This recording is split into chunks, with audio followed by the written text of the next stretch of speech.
Doing the stud welding with the Lynx modular. These are all the components you're going to find in the box. You got your ground clamps, the gun, the control box, instruction manuals, different types of studs, and your adapters for the studs, the chucks. Go. Here's the technical data for the stud gun.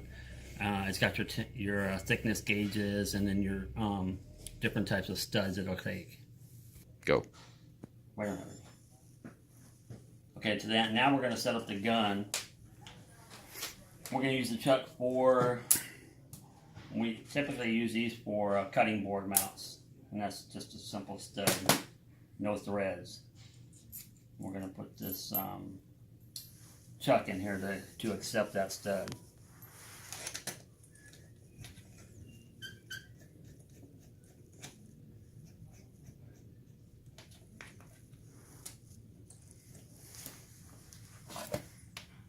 This is your height adjustment for the stud. You want it probably about 1/4 inch past the, so the stud sticks out about 1/4 inch.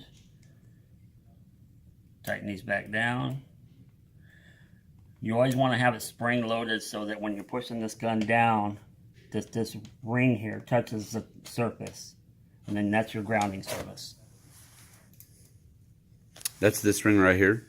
Correct. Ah, the big ring. Okay. Okay. Go ahead. So now to replace the chuck, you're going to have to take your height adjustment off.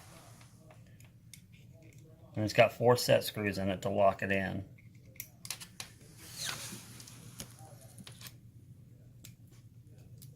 And then that'll just slip out of there.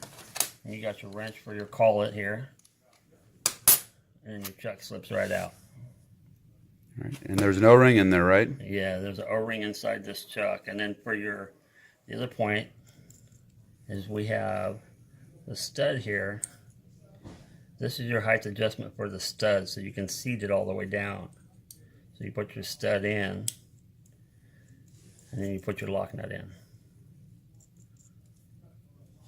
See where your stud starts sliding out as I thread this in? Mm-hmm. You thread that back out until that touches, and put your lock nut in.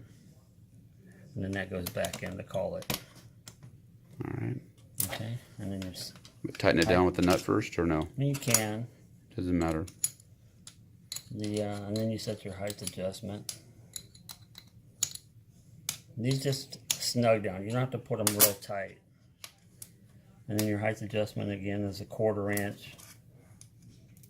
And then you tighten your set screws. Do you just eyeball it? Yeah, yeah.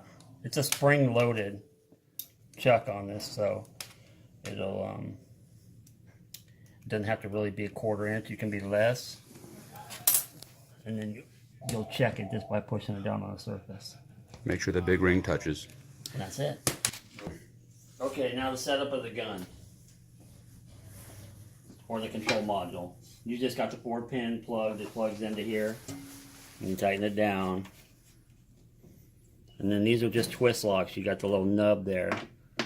And it's locked in. And then you've got, on these stud welds, you want to, if you can, if it's possible, you want 2 grounding points. Opposite of where you're putting the studs. So then we've got those set up. That's all locked in. We've got our power supply.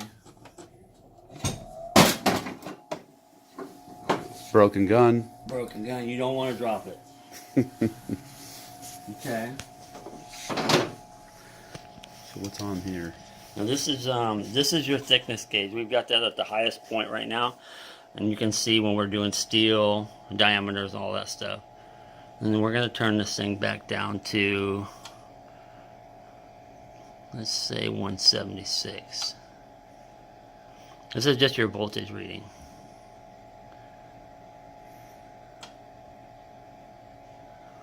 We're going to leave it, actually we want to leave it at 198. At 198? Yep. What are we welding today?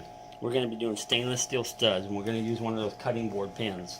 Okay. So it's, what size is it? What gauge or diameter is it? Well, the diameter is a 3/8, and then we've got probably a 16-inch stainless steel plate.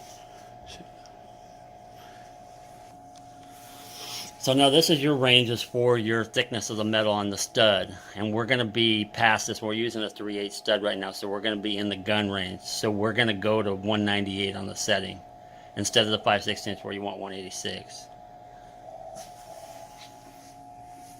Okay. Okay. Go. We're just going to clamp this thing down here. We're going to go opposite of our studs. You want safety glasses, you want gloves.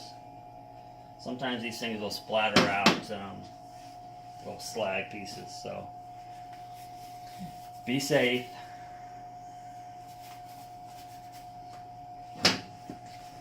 So when we're doing it, we want a flat surface and we want to be able to spring load that thing all the way down. Make sure you're flat. And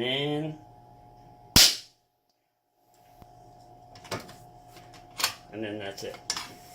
Of course, we pulled the whole thing off. And there's your stud weld. Go.